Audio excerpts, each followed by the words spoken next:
we must also have the same digitalization at the county level so that we move together in tandem.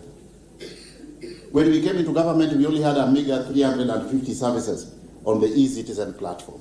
As we speak today, we have got a whopping 182 services aboard the eCitizen platform against an initial target of 5,000 services to be digitalized. The home stretch to full digitalization. In come January 2024, we will be running a paperless government. And Kenya now to consume government services from the comfort of wherever they are. You are aware that also 1 week ago, His Excellency the President launched our first set of affordable, because we are a challenge in that area. If we go the full hog and digitalize, but Kenyans don't have affordable smartphones, we will have a problem of consumption of government. We have already rolled out into the market. The President launched the cheap smartphones 1 week ago to facilitate meaningful and inclusive connectivity so that we can have cheap smartphones in the hands of all Kenyans. But overall, let me say one thing, that the purpose of doing all this is to enhance efficiency and effectiveness in government. Efficiency in service delivery. Efficiency in the sense that we should the operations in government. Effectiveness within the context of service delivery to the people. All Kenyans moving forward will be able to consume government services from the comfort of wherever they are without having to physically visit government offices. That is the direction we are going. But overall, within that efficiency, we are under instructions by none other than the President himself that we should digitalize everything so that we don't have bottlenecks, we don't have revenue leakages within government. Wacha niwaambie siri, tumeelezwa kwanza, tumepewa amri na rais kwamba in this Kenya Kwanza government we are not going to have any revenue leakages, and the only avenue of doing that is to ensure that we do full digitalization. The President has told us that he is not going to wait for anybody to put his hands in the till, the public till. Akigundua tu uko na nia, hata wacha kuwa na nia, akigundua tu umenusa, umeenda jana.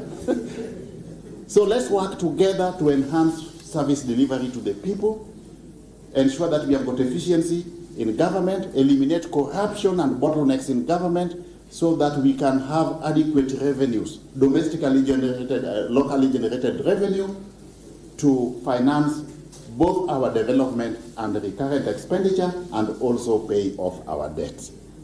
The only avenue we have, my brothers and sisters, is digitalization. And we have to work together at all levels. As we digitalize in the national government, we also want to see full digitalization within the county, the county government. As we serve Kenyans within the national government leveraging on technology, the same should be replicated here in Machakos and elsewhere. Here in Machakos, we have launched this digital hub. Now we have done all the 4 counties. We are now going to move to the next level of each and every ward having a digital hub. Kwa hivyo muanze kujipanga, lazima itabidi muanze kutuzoea. Mutatuona hapa karibu kila wiki, tukitombea hapa mashinani. Thank you very much. With all those remarks, let me now have the distinguished honor and privilege to invite the head of the public service to address the gathering. Thank you. Karibu host.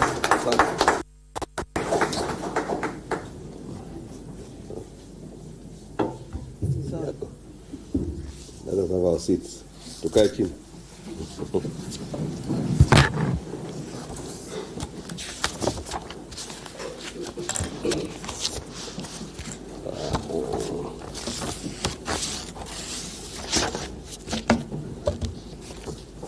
CS ICT, Mr. Eliud Owalo,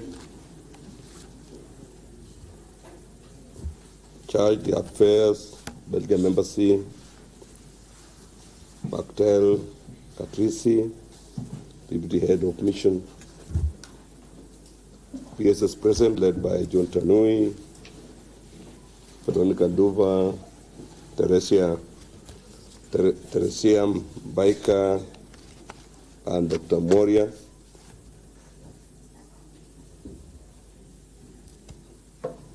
Ms. Opora, who represents Dr. Owalo. Honorable KJ, Chairman of ICT Committee. Honorable Caleb Mule, our host here in Machakos town. Mheshimiwa Bunyaka, the immediate former member of National Assembly. Distinguished guests, ladies and gentlemen, good afternoon. Good afternoon. So I'm delighted to join you today during the commissioning of the Last Mile County Connectivity Program, which began in December 2011, funded through a loan agreement between the Kenyan government and the Kingdom of Belgium, represented here today by the Charge d'Affaires. We thank you for your support, Madam. Allow me to also appreciate the county government of Machakos and the entire residents of Machakos for receiving us today, hosting us today, and also witnessing the launch of this critical initiative by the Kenya Kwanza government. I have witnessed firsthand the fruits of devolution in the many transformative projects being implemented in this county. It has grown almost 50 times since 10 years ago. So congratulations, people of Machakos. I equally recognize all those present, the development partners, stakeholders, government officials, and technical teams who have worked tirelessly and contributed to the success of this transformative last mile project. As you are aware, His Excellency the President took office with a firm commitment to uphold the fidelity of the Constitution and bring inclusive growth and shared prosperity to this nation from a bottom-up or grassroots approach anchored on equitable access to services and national resources. Access to information is one of the fundamental rights guaranteed by the Constitution, and it is the responsibility of the government to take appropriate action, whether legal, institutional, or policy, to ensure citizens enjoy the rights constitutionally due to them. Digitization facilitates access to information, and today's event, therefore, marks a momentous milestone towards the entrenchment of democratic ideals in the management of public affairs. Further, it demonstrates Kenya's commitment to being part of the regional and global family of nations. The Africa Agenda of 2063 recognizes that globalization and information technology revolution have provided unprecedented opportunities for countries with the right policies to make significant advances and lift huge sections of their population out of poverty. It has improved incomes and also catalyzed sustainable growth, economic growth. The world is rapidly moving towards a digitally enabled global economy in all key aspects, whether trade, education, agriculture, health, financial management, social welfare, to name but a few.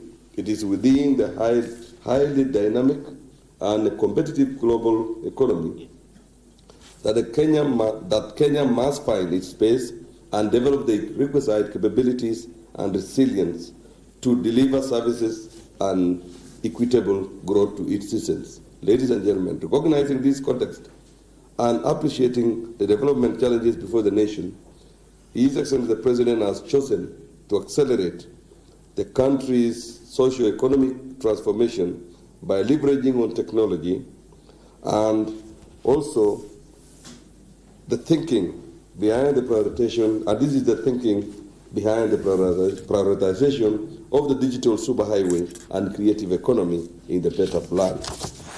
This is evidenced in the heavy investment in the ICT infrastructure in the last 2 decades, which includes 6 submarine fiber optics cables. The digital superhighway is a key enabler in the achievement of our development goals across all sectors, and more so those prioritized under the better plan of health, agricultural, MSMEs, education, financial management, affordable housing, and economic inclusivity. Under the digital superhighway, the government will deploy, as stated by the CS, 100,000 kilometers of last-mile fiber connectivity across the 47 counties. This enables citizens to plug into the 1,450 ward digital innovation hubs and the 25,000 public Wi-Fi hotspots prioritized under the bottom-up economic transformation agenda. Internet connectivity has made life much easier for the citizens in all aspects: payment for goods and services, health, education delivery, civil registration, banking, cross-border trade, and online shopping. This has come with major costs, efforts, and time savings, as well as increasing employment, broadening markets, and consumer choice. Within the public service, major efficiency challenges that have plagued the service are slowly becoming a story of the past. Meetings are now held virtually, information stored and exchanged digitally, human resource management processes have been digitalized, and the government is slowly moving towards a paperless ecosystem. All these achievements are testament to the immense growth possibilities open to our economy if we sustain the journey of leveraging technology, and this is what the government is determined to do. The enhanced digitization of government services has so far seen over 13,000 services onboarded onto the eCitizen platform in the last 7 months, and the soon-to-be-launched digital ID would not have been possible without internet connectivity. It is now a known and undeniable truth that the future is digital, and the only way to remain competitive and relevant is to adopt and embrace both at individual level and collectively as a nation. Today, we are launching the 4th phase of the Last Mile County project, marking a pivotal step to bridge the remaining connectivity gaps with 45 sites and 78 kilometers of fiber, facilitating the deployment of both indoor and outdoor Wi-Fi hotspots. The 5th phase of the Last Mile County internet connectivity will extend to the sub-county level with an ambitious goal to connect 660 sites across 110 sub-counties. This will ensure that even the most remote regions of this country are seamlessly integrated into the digital landscape, fostering an environment that nurtures innovation, especially among the youth. Besides nurturing talent and creating digital jobs, this connectivity will bring the government and its services close to the people and make management of such challenges as insecurity, floods, and cattle rustling much easier as the government accesses real-time response or feedback from the community. Further, communities from different corners of this country can leverage the power of connectivity to bridge social and cultural boundaries and promote national unity, cohesion, and peaceful coexistence. With uncensored stretch of imagination, the potential benefits of the digital connectivity are immeasurable. I am imagining citizens being able to enjoy natural endowments of rivers, mountains, and wildlife across this land in real time, students in remote places accessing real-time classes, and government officials being able to inspect and evaluate development projects from the comfort of their offices. The possibilities are endless. Ladies and gentlemen, we are indeed at the cusp of major transformation in this country, and the achievements and aspiration of inclusive growth and shared prosperity captured in the Better Plan and Vision 2030 are a reality. So I invite you to join hands with the government and let us forge ahead together with renewed determination and collective effort and build a more connected, prosperous, and resilient nation for ourselves today and for future generations. We are lucky to witness this game-changing development in our lifetime. And it is true that what we are seeing currently is transformative. You get students studying, at the same time they are working. You find diploma students or university students, they are in class working and supporting their families at home, paying school fees for their siblings, helping parents even to do normal economic activities at home. It is phenomenal.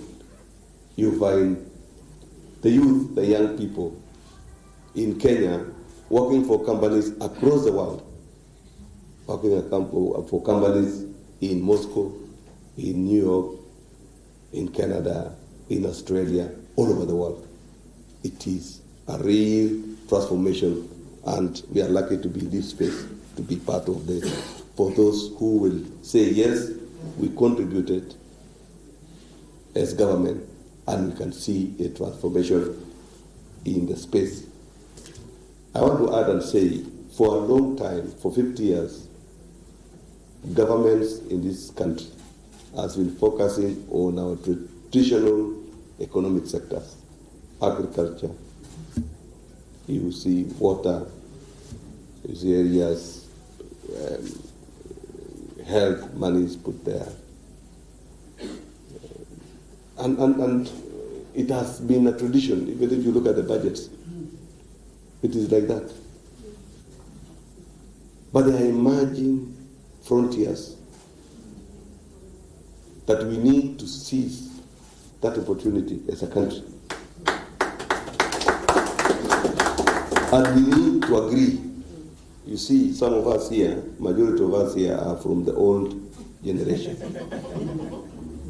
We need to accept that these are new things we don't even know ourselves.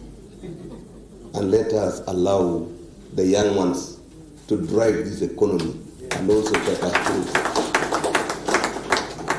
Let us only provide an enabling environment. And that's why a government has decided to establish hubs, digital hubs. That is why the government has even gone ahead, as the Waziri said, of installing Wi-Fi hotspots in the markets, in the shopping centers. We are creating an enabling environment for the young and even the old to seize the opportunity and do what they can do using technology to leverage on the space to ensure that each and every one of us has taken a position to push and roll the economy forward. Let us not be an impediment for a new emerging frontier that we need to actually support. We expect universities, we expect TVETs, we expect polytechnics not to be left behind. Let us leverage on technology. Let Teacher Service Commission and Ministry of Education leverage on technology, and let our students across schools to benefit from even few teachers, few competent teachers teaching in specific schools to teach the entire country. They can even teach a county. They can even teach the entire country a particular subject at the same time. It is possible. So that we can even have some savings that we can invest in other sectors that requires huge capital to be invested in. So I urge people of my generation to not to step aside, but to allow the young, the restless, and the knowledgeable to move forward and also help us to build and grow the economy. As a county, Machakos County is not far. It's approximately to Nairobi City.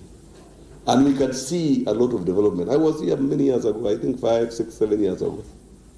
But I can't believe the kind of transformation that has happened here. One can attribute to its what? To devolution. Others say that people have now remembered home. People pick money from Nairobi, they come and invest here. But all in all, we are seeing development across the country. Catalyzed by devolution, yes, but at the same time, if you are keen, you can see there is new phenomenon. There is technology fire across the country. Let us support, let us make sure that let us not be left behind as Machakos County when it comes to development of our country. Let us be people who are ready to venture into new frontiers. Let us be people who are ready to work with even other sectors, with other offices in government to ensure that our people, the people of Machakos, benefits. The government is trying its best. Like Machakos, the national government is trying to invest money here for the sewage system, water supply project, and to try to see how it can reorganize itself so that it can support this town to be a city in the not distant future. They are spending about 2.8 billion to ensure that the water system here, because you are growing, the town is expanding, people are moving from the rural area, we have to invest in Machakos as a national government to ensure that you get adequate supply of water, clean water, and therefore you will continue investing here. Secondly, affordable housing is also another area that we have identified, and the national government is trying to partner with the county government to ensure that we come up with development, affordable housing projects across the counties. But specifically here, we have planned to construct about 180 units in Machakos Township at around 515 million. In to construct about 5,360 housing units, so that we not only have the dwellings of our people, but we want people to own. We want these young people to join Bomayangu initiative, so that as they are growing, when they are 28 years, 30 years, they have their own homes. Let them use perhaps their rent. Instead of paying rent to a landlord, let them be a landlord themselves by paying whatever rent, equivalent to the rent, and then at the end of the day, in 5-10 years, they are owning those houses. That is the essence, and that is the agenda, and that is the reason as to why we are saying these affordable houses are for us. You live in it, you pay, but at the end of it all, you own. Rather than living, and then when you retire, you are told there is a new tenant. Can you please pack and go? Utilize the last deposit so that you can leave the house for another person. We are saying you need to stay, pay, and own at the end of the day. There are so many other projects, like even dwelling from the junction here of the road up to Emali. There is water, Kilimanjaro water, a project that is trying to serve Kwanza and said virus. Machakos has not been left behind when it comes even to distribution of fertilizer. You can see Minister of ICT moving in with speed to ensure that the entire Machakos is connected. So you have to be ready to utilize the enabling environment that the government is giving so that we can develop ourselves as a country and you can develop this county and nurture the institutions that you have around here and make sure that they are operating well, they are protected, and they are assisted so that they can move forward. Machakos University, for example, needs to be supported by leaders around to ensure that there is security, to ensure that there is order around here, to ensure that the students are enrolled here so that also it can grow and it can be a huge market for this town when it comes to consumption of commodities and many other things. Machakos Technical Institute, the TVET, for these children of ours who are able differently, we need to support. And we're asking county government to give them land. Now they are so squeezed, they can't move. I'm going to request Governor Wavinya Ndeti to at least give them some acres so that they can expand. There are so many development partners that wants to assist the school, that college. Let us support. And let us not keep the children that are able differently at our homes. Let us bring them out. Let us take them to school. Because we were there this morning. And I was amazed that the kind of training that they are going through, the kind of devices that the daughters have brought, they are making them work, live like any other person. They can read a computer, they can send M-Pesa, money through M-Pesa, they can communicate, they can read as fast as anybody who can speak. And that is what we want. Bring out the children that are challenged. Let us also support them. Let the county government give them land. Let us, as national government, led by Mheshimiwa, give them some money, some development, finance, so that they can also develop and grow and can enable more children to be brought here so that they can also be assisted to live normally. Finally, I want to mention and emphasize our Monday's holiday. It is a working holiday. It is a tree growing holiday. I want to announce to the country that it is not sleeping at home. It is not for, clapping from Saturday until Monday evening.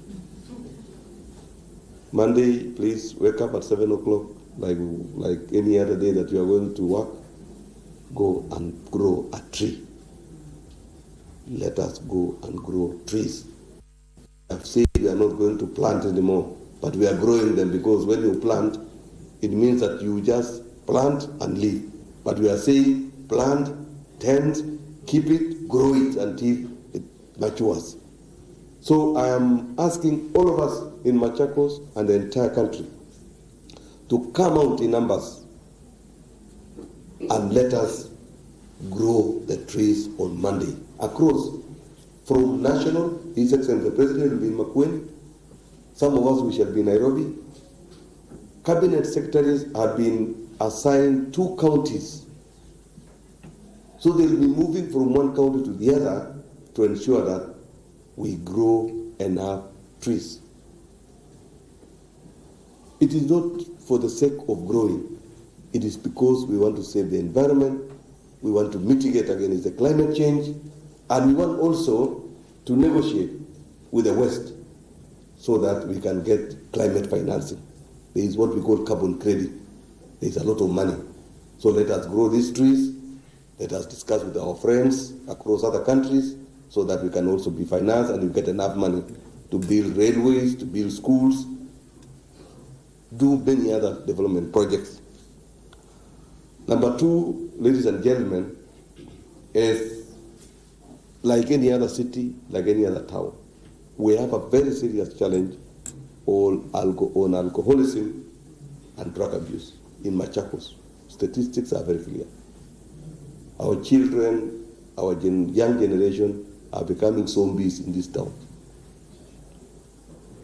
They are drinking poison, they are sniffing poison, and we are losing very bright young people.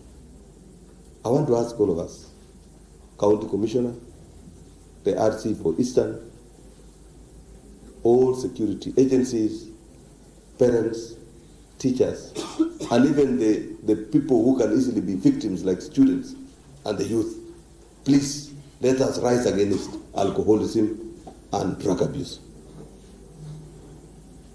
Let us focus on education, let us focus on economic development, let us focus on things that can bring this country or can take this country to a better place.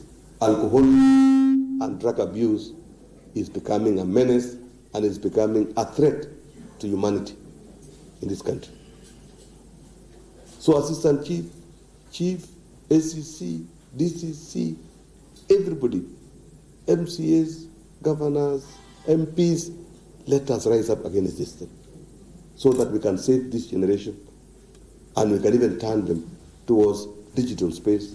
They can go and work, they study and work and earn money instead of leaving them to the devil itself.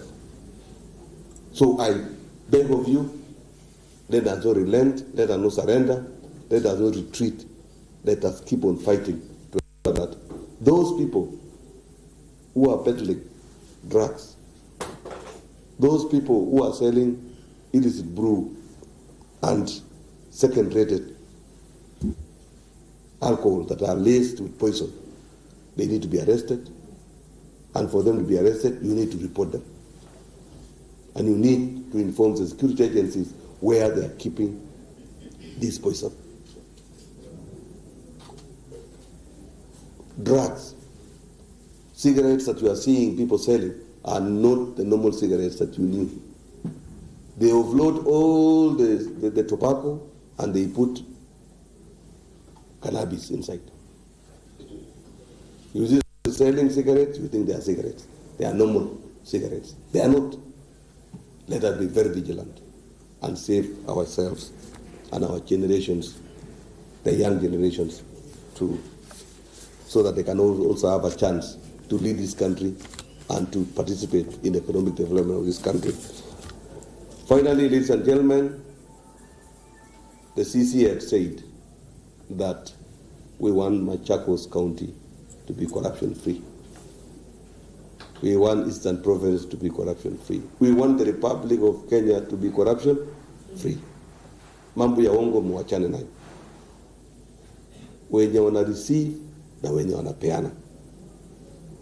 This country has become a country where part of its description is corruption. Let us stop corruption. Let us stop corruption in schools. Let us stop corruption in police stations, in roadblocks, in our administration's offices, in our markets, in our county government offices. Corruption must be fought. The government is determined. His Excellency the President is leading from the front. And we have said no to corruption. We cannot really agree with the citizens of this country to pay taxes, and then we turn around some corner and start stealing the same that people are painfully paying. We are saying no. So all public servants be on alert and get to know that anybody who is getting involved in corruption, your days are numbered. The intelligence have been deployed. We have asked the public to come out and report. We are getting reports and we are going to deal with this vice once and for all. So we want to request all of us to join us in fighting this vice. And we have to fight. This government will win this war against corruption. We are not going to accept defeat like other governments, because it has to stop so that we allow space for development to kick off. So for those few remarks, ladies and gentlemen, let me thank the ministry, let me thank the county, let me thank the Ngao people for preparing and arranging this meeting that not only has given us a chance to launch the phase 4 of the local, is it called local? Of the last mile county connectivity project, but also given us a chance to tour the county headquarters, and has shown us that people are eager, people are ready to work for this country. So let me stop there, and as I had launched all the projects earlier, let me now declare for you to know that we have launched that the last mile county connectivity project phase 4 and phase 5 in Machakos County. All other counties is hereby officially launched. God bless you. God bless you.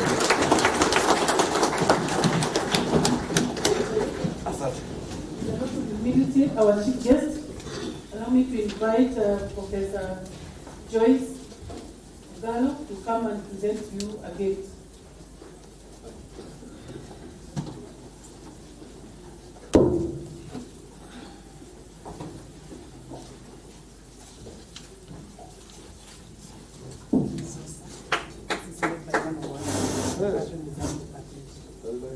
What is it that you mentioned that I'm carrying? Yeah. Wow. We are making sure that it's not money. Oh, very nice. I see something very nice. Let's give You protect. Asante sana. Yes. Thank you. Asante. I request Sheikh Ali to come and give us a closing prayer, and then I request all the other participants to stay seated on their seats. And once the prayer is over, we'll allow the chief guest and the entourage to leave. Well, that has been the head of public service, that is Felix Koskei. They're flanked by the information, communication and digital economy, that is Eliud Owalo, the cabinet secretary, have officially launched the last mile county connectivity project, the phase 4 and phase 5 in various counties. Now, the project, of course, will gear towards the realization in Konza City, which is domiciled in the Ukambani region. And of course, he said this is an opportunity for the youth in exploiting digital jobs, and by to that particular effect, creating them, and of course leveraging in digitalizing all the government services, especially on the e-citizen platform. We'll have more for you in our subsequent